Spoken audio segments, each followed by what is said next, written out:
Hello there, lovely people. It's Alex from Nintendo Life here, and today I'm going to take you through everything that you missed in the Metroid Prime 4 Beyond trailer from the recent Nintendo Direct. And I reckon there's actually quite a bit of stuff that you maybe didn't consider, and it's not just that orange dot in the corner that I can't get rid of. So let's just get into it. This is actually a higher quality version of the trailer than was originally uploaded. Nintendo kindly provided it to us. Thank you very much. So this is the first thing, Cosmic Gear 20X9. Now, that's not a big thing on the face of it, but I mean, the Metroid timeline is a complete mess, but supposedly, Super Metroid took place in the year 20X7, according to some original Japanese trailers. It could well be that that is not relevant here, but if it is, that means that this game takes place after Super Metroid, which absolutely isn't a guarantee, because as I say, the timeline's all over the place. But even so, an interesting thought. We don't see a lot else for a bit. We're still going to play through it, though, because, it's better quality. Although by the time it's been uploaded to YouTube, it'll probably look the same. Regardless, we see Samus coming out here. The gunship, very similar to the one in Metroid Prime 3 Corruption. Samus has had a reasonable change in her design. Not massive, but it's still nice. And we get a good look here at the HUD. Now, there's a lot to break down here. I'm not going to go through absolutely everything right now. But, as a brief overview, we can see that we've got the motion sensor in the top left, alongside, just to the right of that, what appears to be possibly the hazard sensor, which existed in previous Metroid Prime games whenever Samus would get near fire or lava or anything that could be a hazard. In the top right, we've got the map. It looks very similar to previous games as well. And in the bottom left, this is something worth noting. In fact, we'll move forward just a little bit so that you can see. Oh, the lasers come down. On the right, we can see the number of missiles that Samus has. On the left, we can see that the missile launcher is selected. However, this is not the way that it was done in previous games. Previously, that area there, presumably the D-pad, although we don't know that for certain, but it makes sense, that was relegated to the different beam types rather than the missile launcher, which was always just on, well, usually Y, at least in the GameCube ones, which are the ones I know the most. Which is interesting because now you won't be able to use the missile whenever you like. You're going to have to switch to it, which suggests, I don't know, maybe there's going to be some more emphasis on ammo and things like that.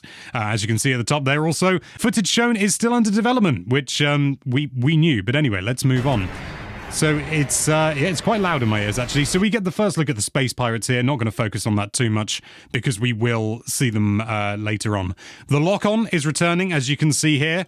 As Samus moves around, locks on straight away to another one there. Interestingly, if you look in the top left-hand corner at the motion sensor, you can see a couple of things. Let's scrub back a little bit.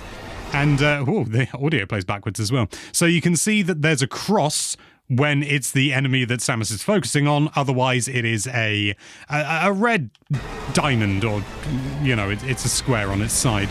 But another thing to note is the green circles, which you can't easily see here, but it becomes a lot clearer later on. So I'll discuss that then.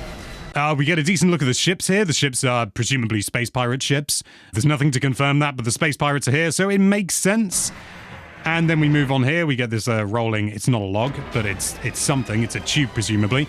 And this is when we get a better look at a space pirate. It's not quite dead, but this is where we kind of get not quite confirmation, but some sort of inkling as to what kind of space pirates these are, because the space pirates are a group, they are not a species, and they're constantly changing their DNA in order to change what situation best describes it. It's kind of just fun for them. So these are not Zebesians, which is the original space pirates. They are not from Zebes. These actually most closely relate to the space pirates in the Bermuda system, which we saw in Metroid Prime Federation Force, particularly on the left arm there, that sort of claw thing, that's a real giveaway. Not identical, absolutely. They've got these sort of mandible things, which are not exactly the same, but still, that's the closest that we've seen so far. Definitely not Metroid Prime 1 to 3 space pirates, which were also different every single time. Isn't life grand?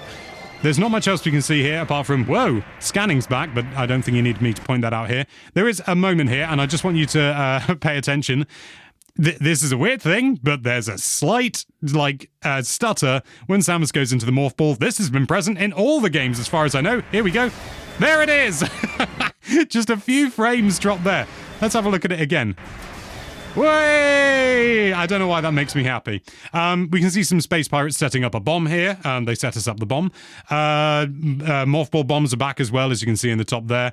Unsurprising, but, you know, it's a detail. And then we see... Actually, hang on. Is that something I didn't notice before?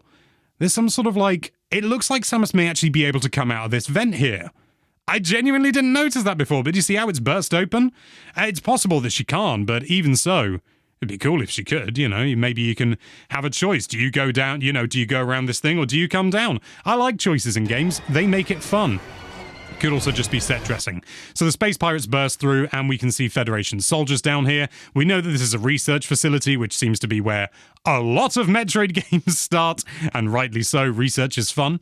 And, but there's not a lot else here except... a few symbols on like the boards and stuff like that, but it's nothing major. It looks like there's something that they're transporting there, some spiky thing.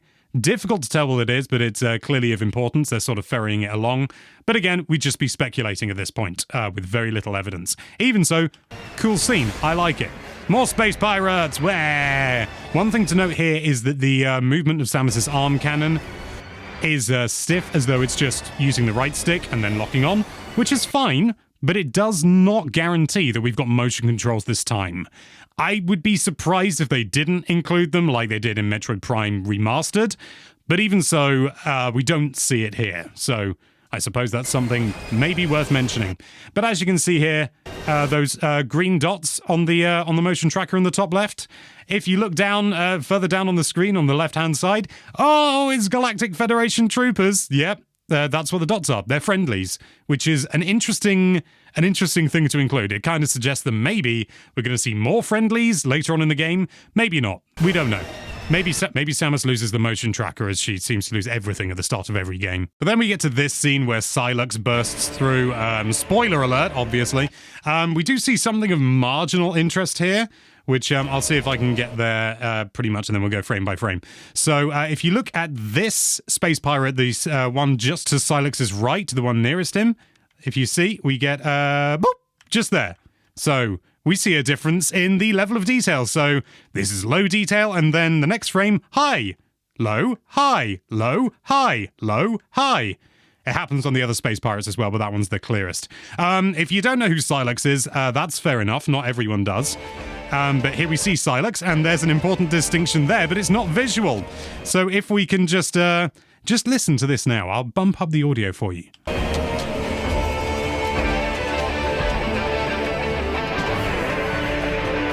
So that's just a bit of audio fun there. So the reason that's important is because that is an electric guitar, and Sylux's whole thing is electricity. All of his attacks are electricity, and I just thought it was particularly fitting that he was introduced with an electric guitar. Fun stuff. Let's go back, because there's so much to talk about with Sylux.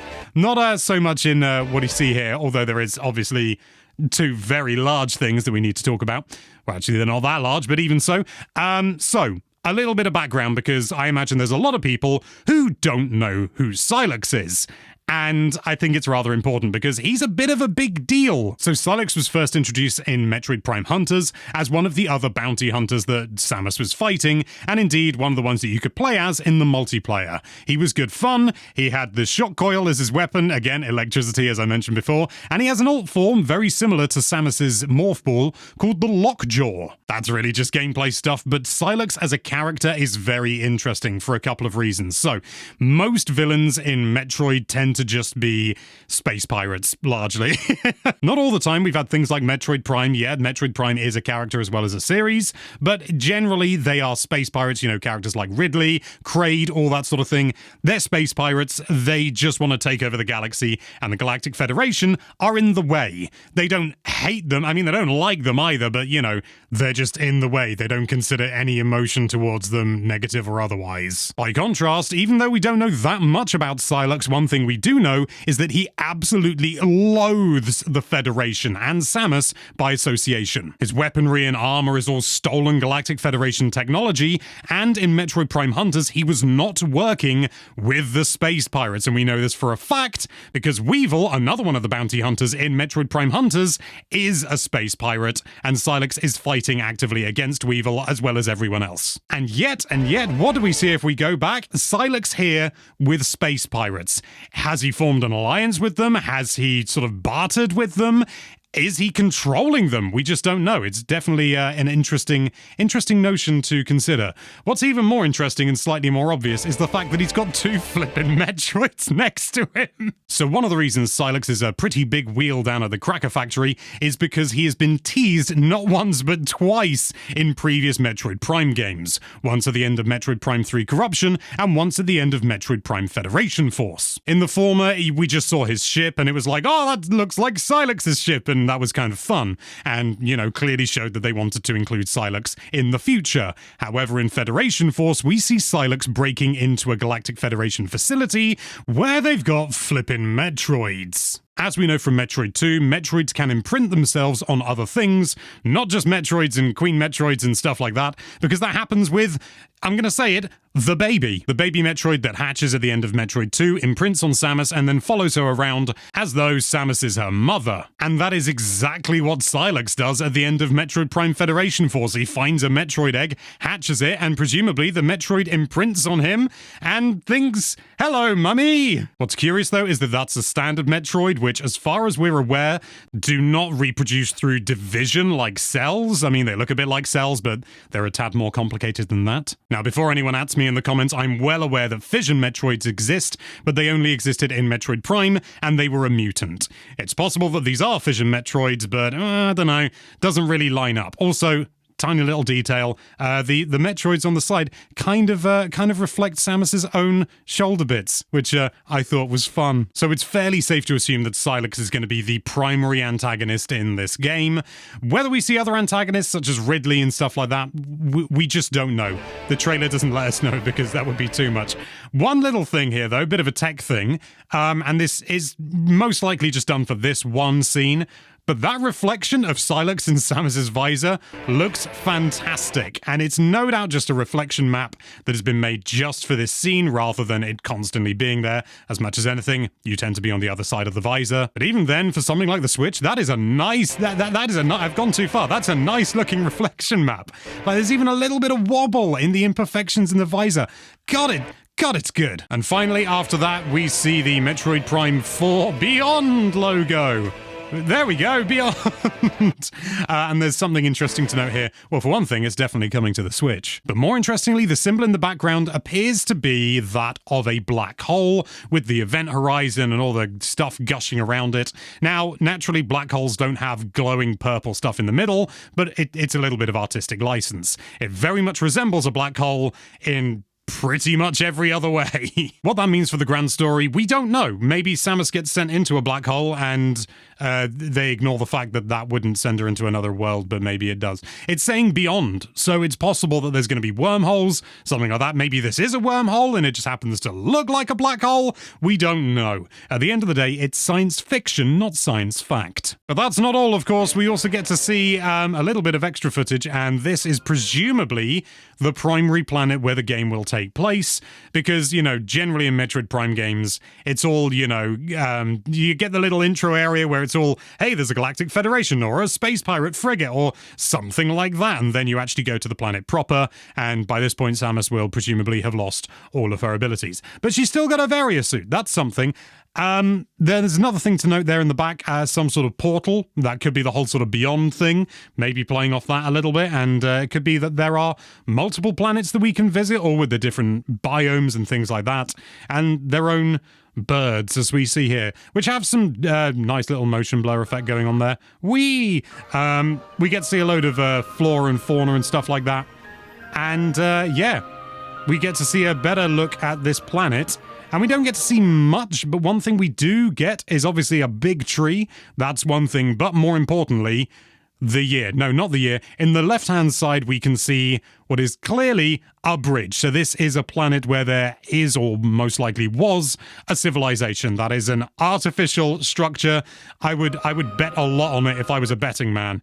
We can even see like a central column down there. It's too consistent, too regular to not be. But there we have it. That is the Metroid Prime 4 Beyond trailer and everything we could glean from it. Is there something we missed? Did you learn something new? Let us know with a comment down below, but for now, let's watch the whole thing backwards in extreme speed. I said extreme speed.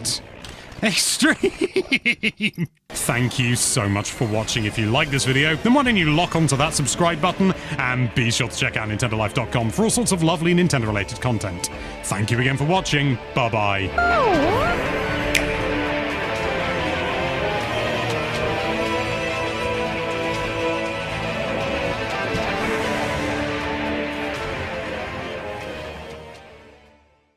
Essentially, you can make the birds fly backwards. We also see missiles being used here and the number going down. Whee! Woo! Woo! Woo! Woo! Woo!